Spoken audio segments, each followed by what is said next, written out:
Hello. पिछले video में हमने प्रॉपर्टीज ऑफ डिटर्मिनेंट्स किया था। इसमें हम प्रॉपर्टीज ऑफ डिटर्मिनेंट्स पर कुछ बढ़िया से एग्जांपल्स करेंगे। एग्जांपल 11 एनसीईआरटी का है। एनसीईआरटी के एग्जांपल्स करेंगे। इसकी वैल्यू हमें ए क्यूब लानी है। तो अगर हम सीधा निकालें तो बहुत टाइम लग जाएगा। अब देखो प्रॉपर्टी से कितना आसान हो जाता है। कौन सी प्रॉपर्टी लगाई जाए, इस बात को हम जो सबसे आसान कॉलम है उससे गैस करते हैं। तो हमें क्या प्रॉपर्टी लगानी चाहिए कि R2 goes to R2 minus twice R1 and R3 goes to R3 minus thrice R1। Properties को नीचे भी लिख सकते हैं या जिस पर लगानी है उसकी साइड में भी लिख सकते हैं। अब R1 पर कोई प्रॉपर्टी नहीं है तो A plus B, A plus B plus C। R2 पर है R2 minus twice of R1, R2 minus twice of R1, तो 3A माइनस 2A A हो जाएगा और 2B माइनस 2B 0 हो जाएगा। तो यहां आ गया A। अब इस पर भी लगी R2 minus twice of R1, तो 4A माइनस 2A, फिर 3B माइनस 2B और फिर 2C minus 2C 0। Third row पर क्या प्रॉपर्टी लगी कि R3 माइनस थ्राइस R1, 0 हो गया। 6A माइनस 3A और 3B माइनस 3B 0 हो गया। 10A minus 3A, 6B minus 3B और 3C माइनस 3C। तुम देख रहे हो डिटरमिनेंट कितना छोटा हो गया। प्रॉपर्टीज के सवालों में कम से कम 2 प्रॉपर्टीज लगाना जरूरी होता है और 2 प्रॉपर्टीज हमने लगा दी हैं। तो अब बेशक हम चाहें तो इसको एक्सपेंड कर सकते हैं, लेकिन देखते हैं कि क्या इसको और छोटा किया जा सकता है। तो अगर मैं इन दोनों से गैस करूं तो क्या प्रॉपर्टी लगानी चाहिए मुझे। R3 goes to R3 minus thrice R2। Generally properties आगे भी फॉलो हो जाती हैं, नहीं तो उसको हटा के दूसरी लगाई जा सकती है, लेकिन जनरली ये फॉलो हो जाती है। तो क्या हो गया, A plus B, A plus B plus C, R2 0, A 2A plus B और R3 पर प्रॉपर्टी है। क्या प्रॉपर्टी है, R3 पर प्रॉपर्टी है this minus thrice of R2, this minus thrice of R2 and this minus thrice of R2, ये बन गया सिर्फ A। अब इसको एक्सपेंड कर देते हैं, क्योंकि इस कॉलम में 2 0 है ऑलरेडी, तो बेटर है कि इसको इस कॉलम से एक्सपेंड किया जाए। A, ये row cancel, column cancel, A square minus 0 equals A cube. तो तुमने देखा प्रॉपर्टीज की मदद से हमने कैसे इसको बड़े आराम से सॉल्व कर लिया। Next example,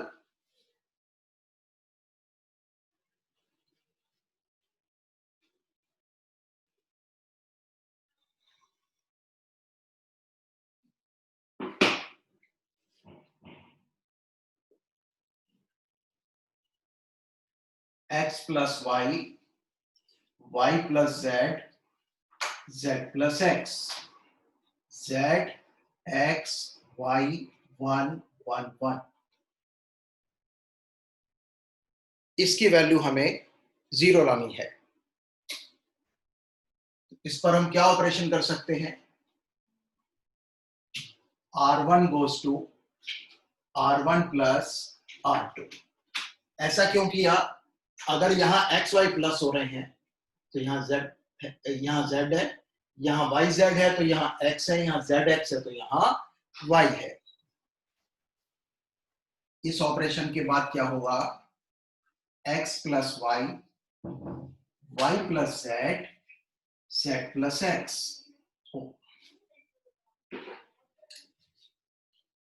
sorry, x plus y plus z, y plus z plus x and z plus x plus y, z x y 1 1 1। पहले रो से x plus y plus z common लिया,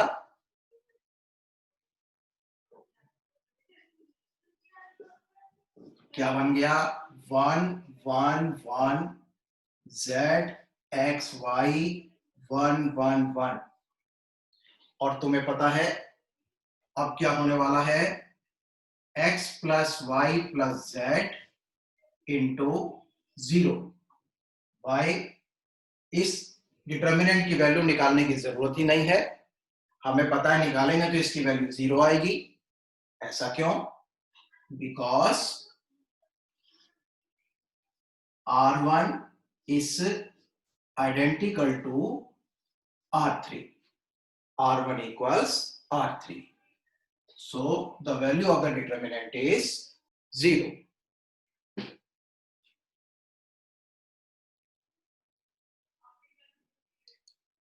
Next example,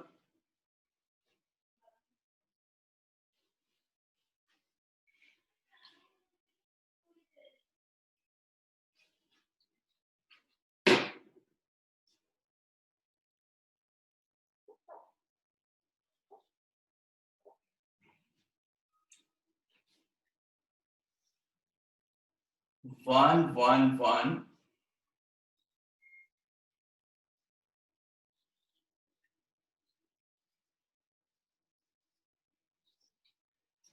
the question is evaluate this determinant।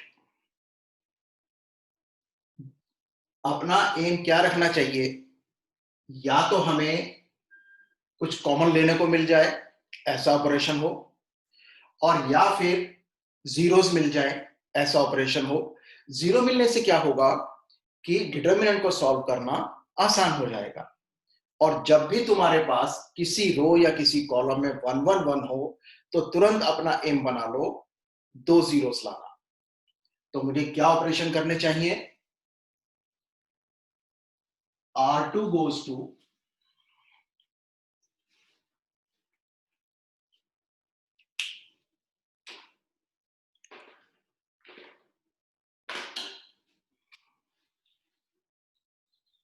r2 goes to r2 minus r1 and r3 goes to r3 minus r1। या तो तुम determinant पर एक बारी में एक ऑपरेशन करो। अगर एक से ज्यादा ऑपरेशंस करते हो, जैसे यहां मैंने 2 किए हैं, जनरली 2 से ज्यादा नहीं करने चाहिए, तो सेकेंड ऑपरेशन R3 पर है, पहला किस पर है? R2 पर। अगर पहला ऑपरेशन R2 पर है तो सेकेंड ऑपरेशन में कहीं भी R2 दिखाई नहीं देना चाहिए। अगर ऐसा नहीं कर पाते हो तो एक बारी में एक ही ऑपरेशन करो। इनफैक्ट यहां तो R3 होगा। इनफैक्ट बात यह है कि पहला ऑपरेशन अगर R2 पर है तो यहां R2 नहीं होना चाहिए, लेकिन हम जनरली ये देख लेते हैं कि अगर पहला ऑपरेशन R2 पर है तो नीचे कहीं भी R2 नहीं है, तभी सेकंड ऑपरेशन करना है, नहीं तो एक बारी में एक ही ऑपरेशन कीजिए। अब क्या बात बन गई? 1 A B C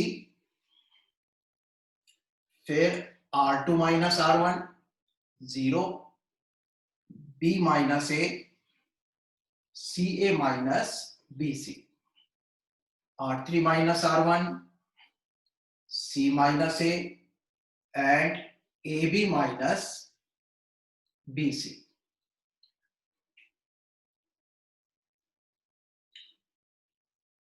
अब देखें इस रो से कुछ कॉमन आ पाता है तो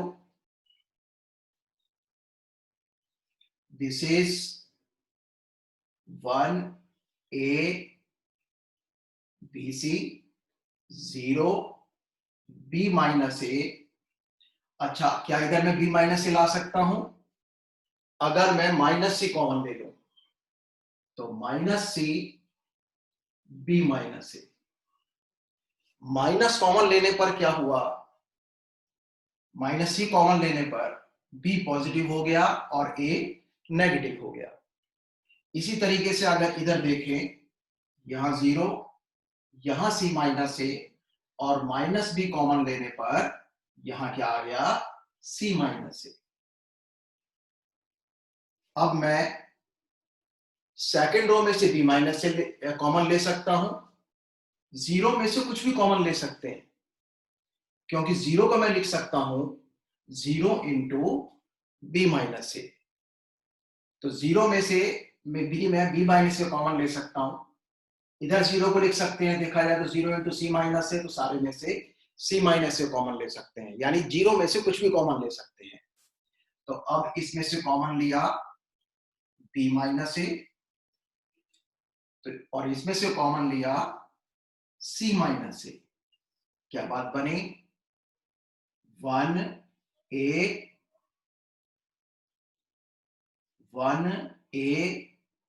BC 0 1 minus C and 0 1 minus B. चाहे तो अभी भी खोल सकते हैं, लेकिन एक सीधी सी बात लगती है, अगर A और B आ रहा है, C और A आ रहा है, तो B और C भी आना चाहिए. आता लग रहा है. ऑपरेशन कर दो. R2 goes to R2 minus R3. क्या बात बनी? B minus A, C minus A, और ये बन गया 1A BC. ऑपरेशन R2 पर है. क्या है? This minus this and this minus this and this minus this. तो ये हो गया माइनस C प्लस B. ये as it is equals B minus A, C minus A, और यहां से क्या निकाल लिया? B minus C. ऐसा है, थोड़ा ऊपर लिखते हैं.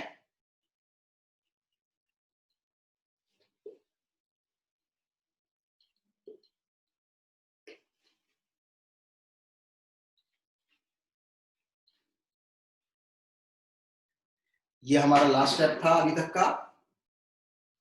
तो क्या बात बनी? ये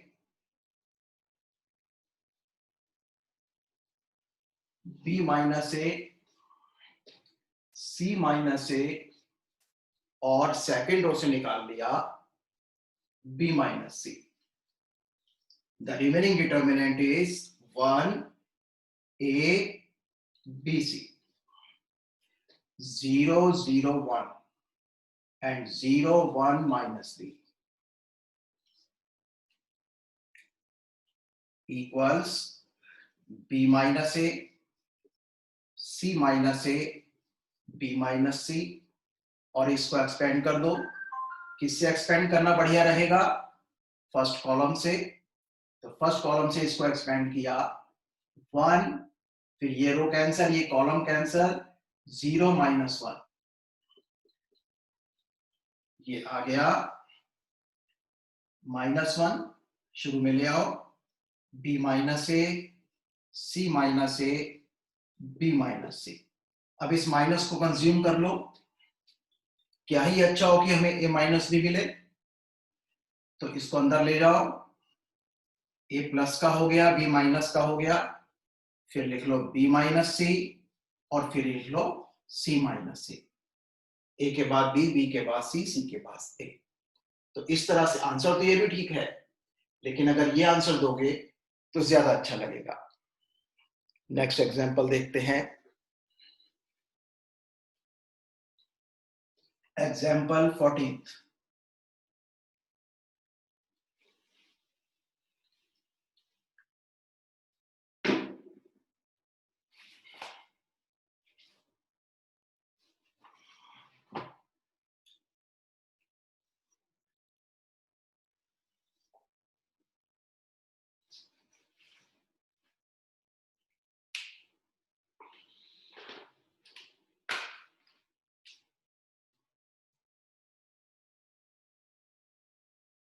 B plus c a B C plus A b and c A plus b. ये क्वेश्चन है, हमें आंसर लाना है 4ABC। तो इसके ऊपर क्या ऑपरेशन करें? तुम देख रहे हो यहां बी प्लस सी है, तो यह बी और सी है, यहां पर भी रिपीटिशन है, यहां पर भी रिपीटिशन है। इसके ऊपर क्या ऑपरेशन बेटर लग रहा है? हम करते हैं R1 goes to R1 minus R2 minus R3। तो B plus C minus B minus C, A minus C minus A minus C, क्या बात बनेगी? R1 है A, फिर minus C minus A minus C, minus A से plus ए cut गया, यहां पर आ गया -2C, और इसके ऊपर क्या बात बनेगी? R1 का एलिमेंट माइनस R2 का एलिमेंट और माइनस करके R3 के एलिमेंट्स। यहां पर माइनस से ये कट गया और ये आ गया -2B। इस प्रकार से R1 बन गया R2 B C plus A, R2 as it is B, then C A plus B। क्या कर सकते हो? इसमें से 2 निकाल सकते हो, 0 minus C minus B, B सी प्लस ए, बी सी ए प्लस बी।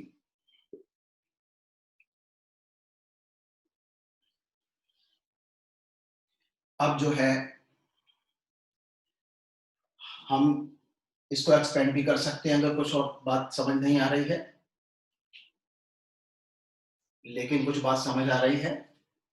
अगर मैं इस पर ऑपरेशन करूं, दिस प्लस दिस सी ही रहेगा, दिस प्लस दिस 0 हो जाएगा, और दिस प्लस दिस सिर्फ ए रह जाएगा, तो मुझे फायदा लग रहा है। क्या ऑपरेशन करते हैं? R3 goes to R3 plus R1, twice of R1 as it is 0 minus C minus B, R2 as it is B C plus A B, और R3 क्या बन गया? this plus this and this plus this। अब expand कर दो, twice, तो expand कर देते हैं हम फर्स्ट रो से ही। तो इसके लिए तो कुछ नहीं, इसका साइन चेंज करके लिखा, और फिर ये रो कैंसल, ये column cancel, b a minus b c, यानी a b minus b c, फिर माइनस बी, क्योंकि इसका साइन चेंज नहीं करना है, और ये क्या आ गया? ये आ गया 0, फिर माइनस सी को दोनों से कर दो, -c² माइनस AC। अब ये बन गया twice of ABC minus BC square plus BC square और plus ABC। It is equal to twice of 2ABC,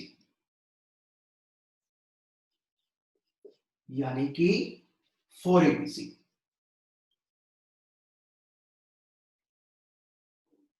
एक बार अपने आप से करोगे और अच्छा समझ आ जाएगा। नेक्स्ट एग्जांपल देखो।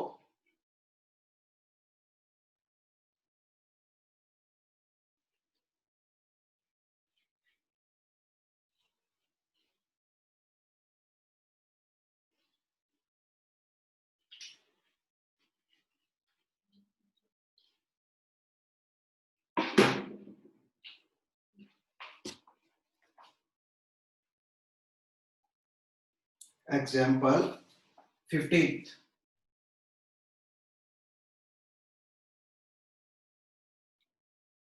This is,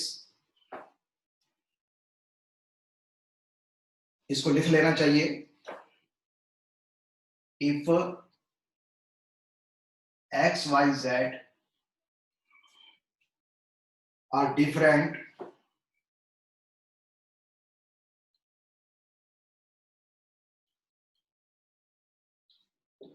and delta equals x y z x square y square z square 1 plus x cube 1 plus y cube 1 plus z cube equals 0, then prove that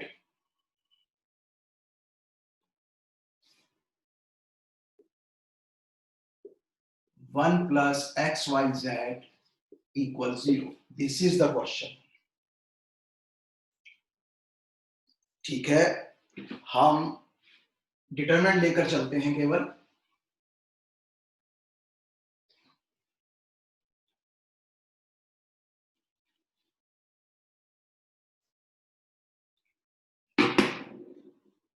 सबसे पहले क्या करते हैं, इसको दो में ब्रेक करते हैं।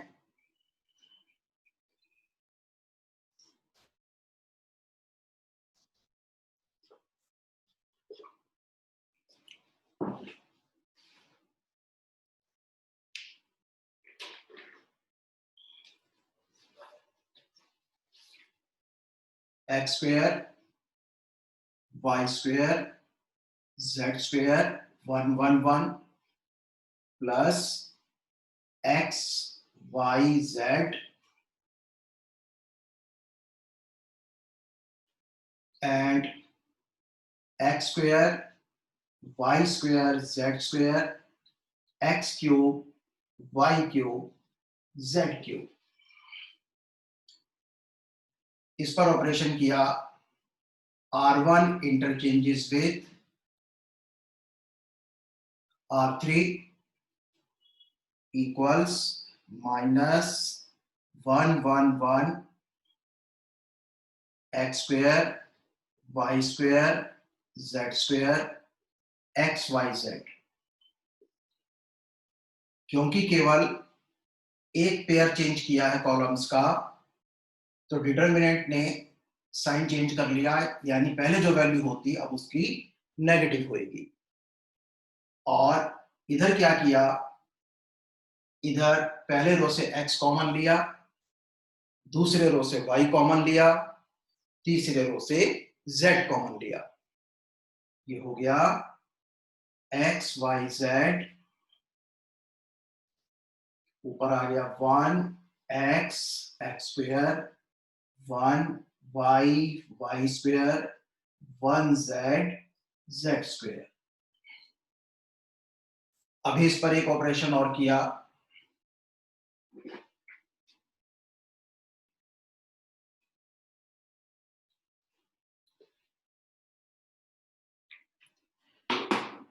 इस पर ऑपरेशन किया, R2 इंटरचेंजेस विद R3। अब क्योंकि दोबारा से दो पेयर्स, एक पेयर पर ऑपरेशन हुआ है, दो कॉलम्स पर ऑपरेशन हुआ है, तो दोबारा इसका साइन चेंज होगा, यानी कि ये पॉजिटिव हो जाएगा। तो ये हो गया 1 1 1 x y z x square y square z square plus x y z 1 1 1 x y z x square y square z square, it is equal to 1 plus x y z 1 1 1 x y z x square y square z square. Determinant दोनों में common था, लेकिन वो मैंने common इस तरफ को न लेकर इस तरफ को लिया, क्योंकि अभी इस पर काम करना है। अब हमारे पास क्या है, एक कॉलम में 3 1 आ रहे हैं, तो मेरी स्ट्रेटेजी क्या होनी चाहिए कि 2 जीरोस ले आऊं। कैसे? R2 goes to R2 minus R1 and R3 goes to R3 minus R1 equals 1 plus XYZ R1 as it is, this minus this minus this, और y square minus x square को मैं लिख देता हूं सीधा y minus x y plus x, R3 minus R1, this minus this minus this, और z square minus x square क्या होगा, z minus x z plus x. Got it? अब सेकेंड रो से y माइनस एक्स कॉमन आ सकता है और third row से z माइनस एक्स कॉमन आ सकता है। क्या बात बनी? 1 plus x y z 1 x x square, अच्छा कॉमन ले लिया बाहर, क्या क्या आ गया, y माइनस एक्स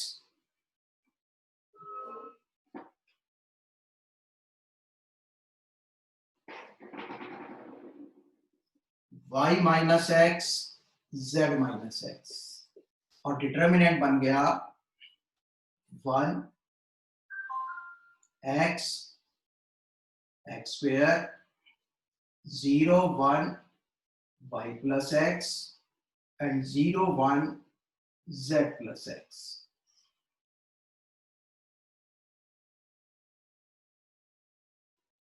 अब अगर हम देखें तो सेकंड और थर्ड रोज में एक में y है, एक में z है और x दोनों में है।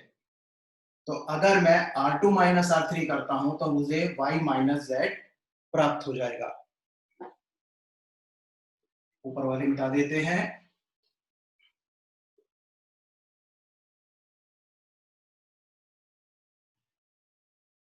डेल्टा क्या मिल गया हमको, डेल्टा मिल गया 1 plus x y z y minus x z minus x, और इस पर क्या ऑपरेशन करें, इस पर करते हैं R2 माइनस R3। तो ये बन गया 1 x x square, then R2 minus R3 है तो 0 minus 0 1 minus 1 and this minus this y minus z। और third one as it is है 0 1 z प्लस एक्स। अब हम इसको एक्सपेंड कर देंगे, तो 1 plus x y z y minus x z minus x. और किससे बेहतर है एक्सपेंड करना, फर्स्ट रो से या फर्स्ट कॉलम से या किसी और से? श्योरली फर्स्ट कॉलम से करते हैं। 1, ये रो कैंसल, ये कॉलम कैंसल, 0 माइनस दिस, यानी -1 से दोनों को करना है, तो क्या कर दो z 0 माइनस दिस, तो z तो हो गया, तो y तो हो गया माइनस का, z हो गया प्लस का। It is equal to 1 plus x y z y minus x z minus x z minus y. अब मैं चाहता हूं कि ये साइक्लिकली आ जाए, यानी मेरे पास जो एक्सप्रेशन है उसमें x के बाद y आए, y के बाद z आए और z के बाद x आए, इस प्रकार से ये आ जाए। तो 1 प्लस एक्स वाई जेड, अगर मैं इसको x माइनस वाई लिख दूं तो -1 लिखना पड़ेगा, और इसको y माइनस जेड लिख दूं तो भी -1 लिखना पड़ेगा, और माइनस इंटू माइनस प्लस हो जाता है। तो मैं दो फैक्टर में चेंज करता हूं, इसको लिखा x माइनस वाई, इसको लिखा y माइनस जेड। तो जो भी चेंज हुए आपस में वो काउंटर हो गए, कैंसिल हो गए या काउंटर हो गए, और ये क्या आ गया फिर z माइनस एक्स। तो तुम देख रहे हो x minus y, y minus z, z minus x. हमारा काम इस आंसर से भी चल जाता, लेकिन ये ज्यादा सुंदर लग रहा है। This is the value of delta. अब हमें क्या दिया गया है कि delta equals 0, this is given कि delta equals 0।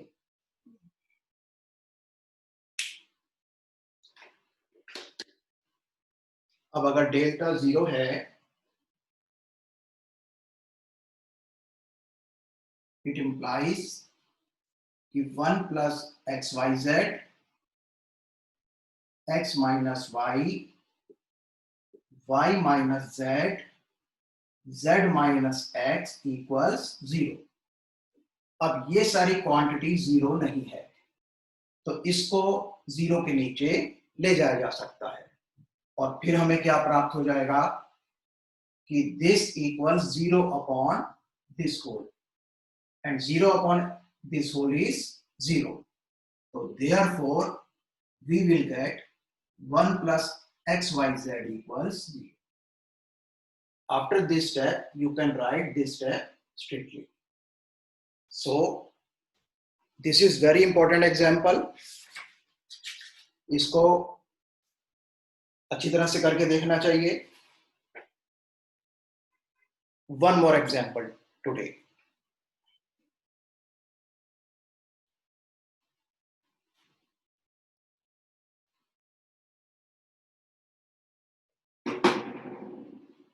It is 16th.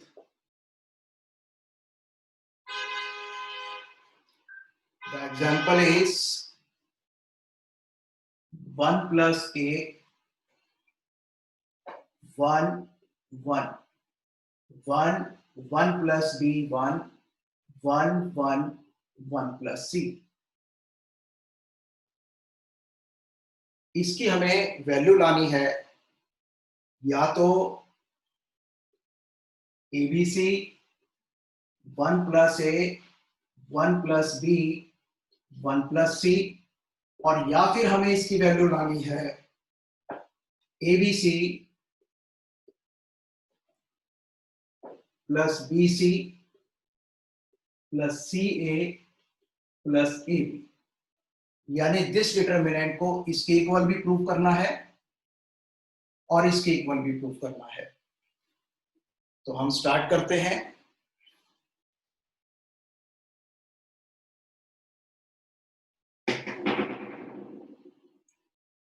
अब तुम्हें दिख रहा है कि वैसे तो कुछ कॉमन निकलने वाला नहीं है, लेकिन हम जीरोस ला सकते हैं। कैसे ला सकते हैं? अगर ये माइनस ये करें तो जीरो आ जाएगा, और ये माइनस ये करें तो जीरो आ जाएगा। तो पहला ऑपरेशन करते हैं, R2 goes to R2 minus R1। अब दूसरा करते हैं, R3 goes to R3 minus, अच्छा मैं यहां पे R2 लिखूं तो अब मेरा यहां काम तो R2 से चल रहा है, लेकिन पहला ऑपरेशन R2 पर था, तो अगर मुझे सेकंड ऑपरेशन करना है तो उसमें कहीं भी R2 नहीं होना चाहिए, नहीं तो सवाल गलत हो जाएगा। तो इसलिए मैं क्या करूं, बेटर है कि R3 goes to R3 minus R1। अब देखो पहला ऑपरेशन R2 पर है और दूसरे में कहीं भी R2 नहीं है। अगर ऐसा नहीं हो पाता तो एक बारी में केवल एक ऑपरेशन करना चाहिए। Now 1 plus A 1 1, this minus this, क्या बचा, R2 goes to R2 minus R1, तो यहां बचा minus A, this minus this, यहां बचा b, और यहां बचा 0। R3 माइनस R1, यहां बचा माइनस ए, यहां बचा 0, और यहां बचा c। अब और क्या किया जा सकता है, वैसे दो ऑपरेशन हो चुके हैं, एक्सपेंड कर देते हैं कुछ, क्योंकि और कुछ खास होता दिखाई नहीं दे रहा है।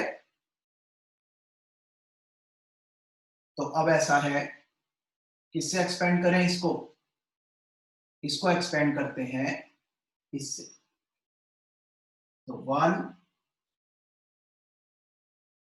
ये रो कैंसर, ये कॉलम कैंसर, 0, फिर माइनस ए भी करेंगे तो हो जाएगा 0 प्लस ए बी, फिर माइनस 0, कोई फायदा नहीं इसके लिए कुछ भी करने का, फिर सी, ये रो कैंसल, ये कॉलम कैंसल, तो दिस इंटू दिस क्या हो गया, ये हो गया बी प्लस ए बी, यानी दिस इंटू दिस, फिर माइनस करके दिस इंटू दिस, तो ये हो गया प्लस ए। क्या बना, a b plus b C plus A B c और प्लस सी ए। तो हमारा एक आंसर आ गया। इसको जरा ऐसे लिख लें जैसे वो चाहता है, a B C plus b C plus c A plus A b, plus हो रहे हैं, कोई दिक्कत नहीं ऐसे लिखने में। अब इसमें क्या करते हैं, इसी से हम नेक्स्ट आंसर भी ला सकते हैं। क्या करें, इनमें ए बी सी कॉमन लिया, तो यहां आ गया 1, यहां आ गया 1 अपॉन ए, यहां आ गया 1 अपॉन बी, और यहां आ गया 1 अपॉन सी। तो ये दोनों आंसर्स हमें इकट्ठे प्राप्त हो गए। तो इस प्रकार से आज तुमने देखा कि एनसीईआरटी के प्रॉपर्टीज के एग्जांपल्स कैसे हो रहे हैं। नेक्स्ट टाइम हम इसकी एक्सरसाइज डिस्कस करेंगे। ये बहुत ही इंपॉर्टेंट टॉपिक है, प्रॉपर्टीज ऑफ डिटरमिनेंट्स। इसको बड़े ध्यान से करना चाहिए, और अगर कॉन्फिडेंस थोड़ा सा हल्का लगे तो बार बार करना चाहिए। Good bye.